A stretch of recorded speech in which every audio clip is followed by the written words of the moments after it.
Jeśli chcielibyście dzisiaj rozpocząć swoją przygodę z retro i kupić jedną z najbardziej popularnych konsoli na świecie, takiego NES-a, czyli Nintendo Entertainment System, musicie wydać kilkaset złotych, tak nawet bliżej 600, jak ostatnio sprawdzałem. A nawet jeśli już ją kupicie, to nieźle się napocicie, jeśli chcielibyście konsolę tą podłączyć do współczesnego telewizora przez złącze HDMI. A przez nieźle się napocicie mam na myśli pot, jaki pojawi się u Was na czole, jak zobaczycie, ile kosztują porządne upscalery z analogowych złącz audio-wideo na wspomniane HDMI. Tak tysiak, no może ciut mniej. No dobra, a co powiecie na takiego NESika ze sklepu, na przykład Euro AGD, nówkę z pełną gwarancją, z możliwością podłączenia do nowego telewizora przez HDMI i to wszystko za 200 zł bez złotóweczki? Zainteresowani? Cześć, tu Bork, Retrogralnie, a dzisiaj w odcinku klon Nintendo Entertainment System Hyperkin Retron 1 HD, ale wcześniej słowo od naszego partnera. PCBWay to firma dostawca wszelakich usług i produktów związanych z projektowaniem i wykonywaniem customowych płytek PCB, ale także z ich montażem i składaniem w gotowy do sprzedaży produkt. Jeśli zarejestrujecie się na stronie PCBWay.com, otrzymacie kupon na $5, który wystarczy Wam na opłacenie produkcji 5 sztuk płytek PCB, a możecie mi wierzyć, możecie za ich pomocą wykonać w ten sposób masę dodatków do maszyn 8-16 bitowych. Polecam więc firmę PCBWay i jej ofertę Waszej uwadze. Ja używam ich płytek już od wielu lat w niezliczonych projektach. I co? I wracamy do tematu odcinka. Retron HD, Retron HD, Retron HD. No od czego by tutaj zacząć? Najlepiej od początku. Jeśli idzie o klon Nintendo Entertainment System i Famicoma, to są one z nami praktycznie od momentu zdobycia przez te konsole swojej ogromnej popularności, czyli od drugiej połowy lat 80., może początku lat 90. Pierwsze z nich nie różniły się praktycznie w budowie od oryginalnych maszyn, jednak obok używania generycznych części, jak na przykład pamięci, używały one sklonowanych zamienników dedykowanych NES-owi układów, takich jak procesor czy kość generująca obraz. Te oryginały dla Nintendo produkowała firma Ricoh, a produkcją zamienników zajmowała się natomiast bardzo szanowana i duża tajwańska firma UMC, która teraz nie za bardzo się do klonowania ich przyznaje, mimo iż ze względów prawnych takie pożyczanie sobie czyichś procesorów było legalne, jeśli idzie o konstrukcje stworzone przed rokiem 84, kiedy to dopiero na świecie weszło nowe prawo patentowe chroniące takie twory. Zresztą w NES-ach i Famiconach siedzi do tej pory pożyczona sobie od firmy MOS, czyli Commodore, kopia procesora 6502, pozbawiona tylko jednej funkcjonalności, którą udało się wcześniej opatentować. Także w tamtych czasach, choć teraz to niewiarygodne, tak się działało. Z biegiem lat dzięki rozwojowi procesu technologicznego firmie UMC udawało się łączyć w kolejnych wersjach chipów CPU z PPU, z RAM-em, aż w pewnym momencie wydany został NES on a Chip, czyli cała konsola NES w jednym układzie. I mówiąc szczerze, z taką technologią mamy do czynienia od pierwszej połowy lat 90. do teraz.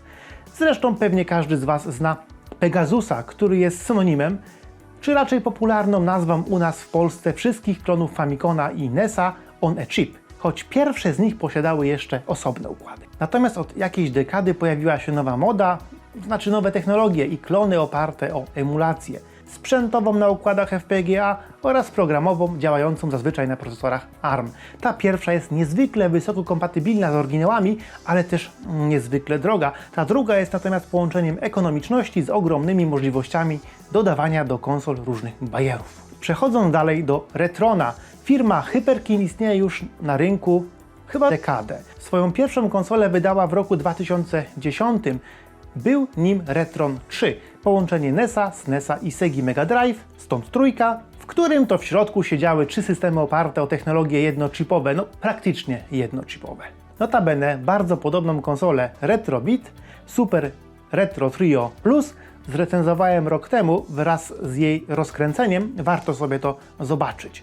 Oprócz tego na rynku szybko pojawiły się Retrony z samym klonem NES-a, SNES-a i Segi Mega Drive osobno. Ten NES-owy to Retron 1, bardzo podobny do tego, którego recenzuję dzisiaj.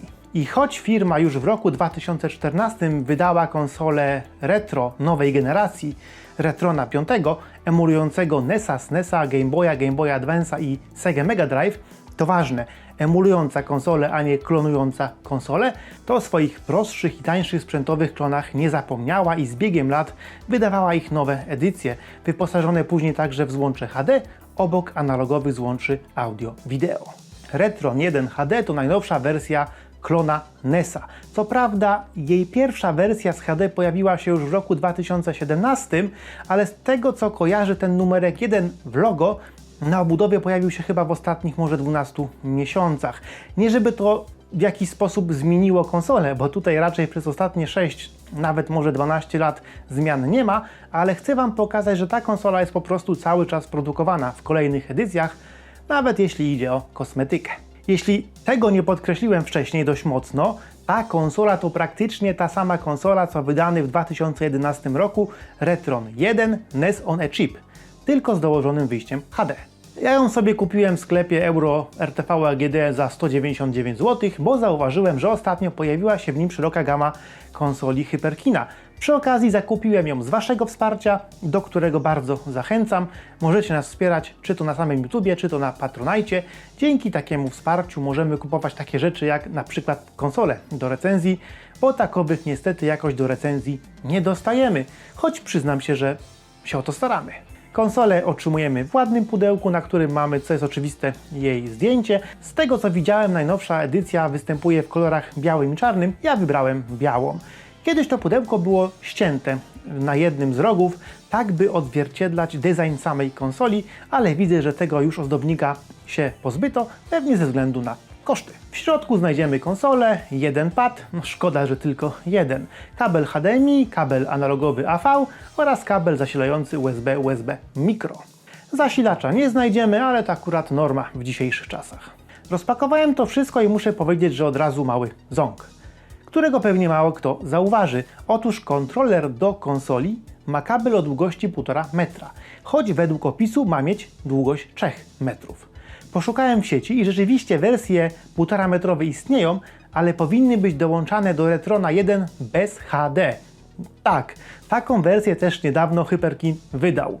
Czyżby im się skończyły dłuższe i po cichu wkładają krótsze do wersji HD? Napisałem bezpośrednio do Hyperkina i oni stwierdzili, że musiał być to błąd w produkcji i nie jest to zdecydowanie nowa norma. Zostając przy samym kontrolerze, jest to pad zgodny z NES-em i nic nie stoi na przeszkodzie, by go z oryginalnym NES-em używać. Muszę powiedzieć, że jeśli idzie o budowę, to wygląda naprawdę solidnie. Solidniej niż oryginał, a dodatkowo ma na spodzie dwa fajne wybrzuszenia zwiększające ergonomię jego używania. Złego słowa nie mogę o nim powiedzieć, gra się na nim bardzo dobrze. Teraz sama konsola. Muszę przyznać, że wygląda naprawdę ładnie. Fajnie nawiązuje swoją kanciastością, żłobieniami na górze i przednim panelem do oryginału, ale jest też od niego wyraźnie inna. Z prawej strony ma charakterystyczne ścięcie bryły z logiem Hyperkina, które występuje także na innych konsolach tej firmy, choć o dziwo nie na wszystkich. Konsola sprawia wrażenie bardzo solidnej. Szczerze, plastik wydaje się być mocniejszy niż ten w konsolach Nintendo. Robi to wszystko mega dobre wrażenie. Wszelkie inne klony NES-a i Famicoma, jakie możecie kupić na Allegro i AliExpress, nawet obok tej konsoli nie leżały, jeśli idzie o wykonanie fizyczne. Na przednim panelu znajdziemy dwa porty kontrolerów zgodnych z NES, także jeśli chcecie pograć na dwie osoby, możecie użyć jako drugiego pada od NES-a lub dowolnego klona pada od NES-a. Hyperkin sprzedaje swoje pady nazywające się Cadet za równoważność w Polsce jakichś 70 zł, ale nie za bardzo można ich w Polsce kupić. Obok mamy standardowe przyciski Power i Reset, no tych chyba funkcji przedstawiać nie muszę. Na górze pod klapką znajduje się 72-pinowy port kartridża NES, który nie posiada żadnego dodatkowego mechanizmu wyrzutowego, także gry musimy umieszczać i wyrywać z portu sami, podobnie jak na dużej części klonów Famicomów czy naszych popularnych Pegasusach. Tak, wiem, że część klonów posiada specjalną dźwigienkę do wysuwania kartridży, ale konia z rzędem temu, którym użył więcej niż raz w życiu. Do tej konsoli możemy wkładać zarówno kartridże europejskie standardu PAL, jak i amerykańskie standardu NTSC. Konsola nie ma wbudowanego mechanizmu kontroli regionu. Nie włożymy tutaj jednak najbardziej popularnych u nas 60-pinowych kartridży od Pegasusa, a poprawnie rzecz nazywając od japońskiego Famicoma. Przynajmniej nie bezpośrednio, bo możemy zawsze posłużyć się przejściówką z 60-pinowego kartridża Famicoma na 72-pinowy kartridż NES-a. Hyperkin sprzedaje takie za niewielkie pieniądze, ale u nas też z dostępnością ich krucho. Ja kupiłem sobie taką generyczną na Allegro, ale okazało się, że wymaga rozkręcenia kartridży, choć ze zdjęcia wynikało inaczej, co jest zupełnie bez sensu. Także leci do mnie już inna wersja, nierozkręcana z Chin za całe 35 złociszy. Jeśli idzie o kompatybilność gier i kartridży programową, o tym powiem za chwilkę. Na tylnym panelu mamy port zasilania USB micro, złącze HDMI, złącze analogowe audio-wideo i mały switch pozwalający na zmianę proporcji obrazu z 4:3 na 16:9. Warto jeszcze spojrzeć na spód konsoli, gdzie znajdziemy przełącznik PAL NTSC. Co on robi? Jak się ma do gier? Już mówię. Po pierwsze, ponieważ konsola nie posiada blokady regionalnej, to niezależnie czy włożymy do niej kartridż od NES-a w PAL, od NES-a w NTSC, albo przez przejściówkę od Famicoma czy innego pirata, w dowolnym systemie konsola go uruchomi i odpali program. Przynajmniej się postara. Zachowanie jest tutaj takie same jak w dowolnym innym klonie typu Pegasus, z jedną małą różnicą.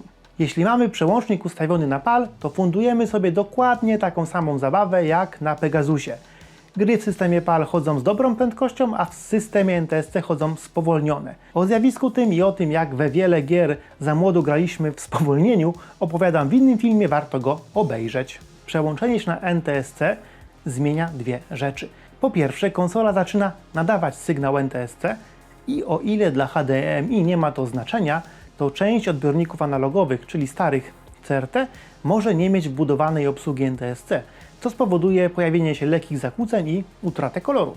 Po drugie, konsola przyspiesza do prędkości NTSC i zaczyna generować nie 50, a 60 klatek obrazu na sekundę. Gry NTSC będą chodziły więc z dobrą prędkością, a gry PAL zaczną chodzić za szybko. Także jeśli chcecie mieć doświadczenie jak za młodu, pegasusowe można by rzec, zostawcie przełącznik na PAL i zapomnijcie o nim. A jeśli chcecie mieć doświadczenie oryginalne, musicie przełączać go w zależności od regionu kartridża lub ROMu gry. Przejdźmy chyba teraz do najważniejszej rzeczy, do kompatybilności tej konsoli z NES-em. Tak jak mówiłem kilka razy, konsola ta jest wykonana w technologii klona NES on a Chip i generalnie jest kompatybilna w takim samym stopniu z NES-em i Famicomem, jak większość innych klonów tego rodzaju, czyli w takim jak ten nasz polski kultowy Pegasus. Ale plus można ją przełączyć w tryb NTSC, o czym mówiłem. Testowałem na niej sporo gier i co mogę powiedzieć? Generalnie chodzą. Uruchamiałem oryginały zarówno te z regionu PAL, jak i regionu NTSC. Generalnie wszystko było w miarę ok. W miarę, bo konsola ta posiada dwie wady, takie jak większość konsol tego typu. Po pierwsze, ma dość intensywną paletę barw, która powoduje, że obraz wydaje się być sporo ciemniejszy od tego generowanego z NES-a. Jednym taka paleta się może podobać, innym nie, ale fachowcy wskazują to jako wadę. No na pewno jest to zmiana w stosunku do oryginału. Druga sprawa to błąd przy generowaniu dźwięku, tak zwany reverse duty cycles, przypadłość większości klonów NES on a Chip. Tym razem jednak daruję wytłumaczenie techniczne tego zjawiska, tylko puszczę Wam dźwięk z oryginalnego NES-a i Retrona. Jestem ciekaw, czy usłyszycie różnicę.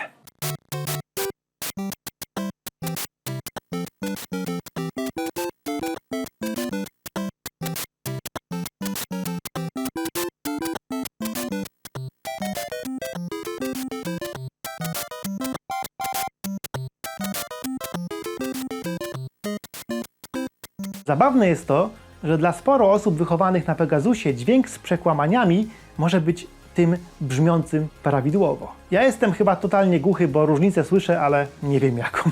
Przy testach wpadłem też na grę Ferrari Grand Prix Challenge, która okazała się wyjątkowo niegrywalna na Retronie. Sprawdziłem ją jednak na innym klonie NES-a i okazało się, że na nim także nie działa. Dopiero odpalona na NES-ie wyglądała jako tako, ok, ale muszę się przyznać, że i tak dość dziwnie. Starałem się znaleźć info na jej temat, ale co zaskakujące, nikt w necie o tych problemach nie pisał. Ważna rzecz i nie tak oczywista, jak się może Wam wydawać, Retron 1 obsługuje Zappera. Obsługuje pistolet świetlny, oczywiście tylko na telewizorach CRT, z gwiazdeczką tutaj. Może Wam się wydać to dziwne, ale sporo, chyba większość nawet nowych klonów Famicoma z jakichś dziwnych przyczyn nie obsługuje pistoletów świetlnych. Nie wiem dlaczego. A gwiazdeczka jest taka, że można od Hyperkina kupić ich Zappera ze specjalną przejściówką do kartridży, która w kilku grach tak modyfikuje w locie kod gry, że Zappera da się używać na LCD. Swoją drogą muszę Wam pokazać tą technologię, bez przejściówki, tylko na zmodyfikowanych grach. Robię ten film już od 3 lat. A, ważna rzecz, jeśli interesuje Was pytanie, czy na tej konsoli ruszą takie kartridże jak Krzysio Kart SD i inne tego typu wynalazki, to spieszę donieść, że raczej ruszą. Ja testowałem tylko krzysiokarta, nie mam droższych zabawek, ale nie widzę powodu, dla którego miałoby nie działać. Rzecz jasna też działają wszelakie inne 1500, 100, 900 w jednym. Co do jakichś ambitnych projektów, rozszerzeń HDMI, dźwięku i tym podobne, tu może być różnie, ale nie nastawiałbym się na dużą kompatybilność, no i szczerze, ta konsola nie jest stworzona do takich celów. Ostatnia sprawa to złącze HDMI wbudowane w konsolę. Szczerze, sprawdziłem temat i obejrzałem na YouTubie liczne narzekania na jakość generowania przez konsolę obrazu, że rozmyty, że niewyraźny, że ble. Tylko z tego co widziałem, ludzie porównywali obraz analogowy z Retrona 1, wypluty przez wbudowany w niego upscaler, do obrazu cyfrowego, generowanego przez konsolę opartą na FPGA i ARM. Tak, porównywali obraz z konsoli do obrazu tak naprawdę z emulatora. Ja Wam pokażę teraz obraz z oryginalnego analogowego NES-a, przepuszczony przez mój bardzo dobry upscaler RetroTink 2X Pro, który teraz kosztuje około 800 zł. Następnie z typowego Pegasusa, przepuszczony przez ten sam upscaler i na końcu z Retrona. Zresztą ten ostatni już na filmie widzieliście. I co? Teraz jakoś ten wbudowany w konsolę za 200 zł upscaler nie wygląda źle, co nie? Chociaż szczerze wbudowany weń algorytm powiększania obrazu generuje te znaczące zaokrąglenia na brzegach. Ja osobiście tego podejścia nie lubię, wolę ostre krawędzie i tak mam ustawiony swój upscaler. Jednak to nie jest tak, że ten algorytm to wybór z powietrza. On ma emulować na ekranie LCD rozmycie, jakie jest naturalnie na CRT. Cała masa ludzi przełącza swoje upscalery w taki właśnie tryb działania, a jeśli gra na emulacji na PC, dodaje specjalne shadery rozmywające obraz. To jest kwestia gustu, tylko że na Retronie nie mamy tutaj wyboru. Mamy analogowe źródło obrazu, to samo generuje już lekkie rozmycie i zakłócenia, plus rozmycie upscalingu. No taki jest po prostu fakt. Komu mogę polecić tą konsolę? Wszystkim tym, którzy chcą sobie kupić przysłowiowego Pegasusa i zagrać w niego na nowym telewizorze. W tym momencie nie znalazłem nic tańszego u Chińczyków, co ma port HDMI i możliwość używania kartridży jest tak dobrze wykonane. Choć jak będziecie teraz sprawdzali na AliExpressie, czy mam rację, to od razu sobie kupcie tą przejściówkę na Pegasusowe kartridże, bo się przyda. Dobra, ci, którzy mają też w domu oryginalnego NES-a w palu, a chcieliby sobie pograć w gierki z NTSC i odwrotnie, też powinni być tą konsolką zadowoleni, tak mi się wydaje. A jeśli macie w domu już NES-a PAL, NTSC, Famicoma, to pewnie Wam kolejny klon niepotrzebny, bo macie ich tak na pewno już sporo. Jak dla mnie Retron 1 HD w kategorii emulatora lub kopii NES-a może nie jest pretendentem do ścisłego podium, ale na podium siedzą sprzęty, których cena oscyluje w okolicach 1000 złotych, albo 0 złotych, jeśli odpalamy sobie emulator na PC-cie. Ale w kategorii przysłowiowego Pegasusa zdecydowanie stoi na podium, a biorąc uwagę cenę i możliwości HDMI, to chyba jest nawet na pierwszym miejscu. Przy okazji news z ostatniej chwili. Chyba śmiesznie niska cena tej konsoli zadziałała, ewentualnie był to mój stream z poniedziałku, bo jak sprawdziłem teraz, to już jej w euro nie ma, a jeszcze kilka dni temu było całkiem sporo do wyboru, nawet różnych wersji kolorystycznych. Napisałem do euro pytanie, czy jeszcze będzie. Napisali, że nie wiedzą. To może póki jeszcze są, kupicie sobie Retrony 3 HD za 479 zł z NES-em, SNES-em i Segą. Nie wiem, co ja to euro tak reklamuję, jak oni mnie tak mocno ignorują. Pozdrawiam, Borg Retrogralnia. To jest w ogóle śmieszna sytuacja, bo wydawało mi się, że raz mi się uda nakręcić recenzję konsoli, którą będziecie mogli sobie normalnie iść do sklepu i kupić, i była taka możliwość, a jak tylko kurde recenzję nagrałem, to konsole zniknęły. No kurde, były w sumie chyba tylko miesiąc w tym euro. Mam nadzieję, że to, że w ciągu miesiąca retrofani wykupili cały zapas tych konsol, da Euro AGD do myślenia coś, co nie? Mam nadzieję. Na razie.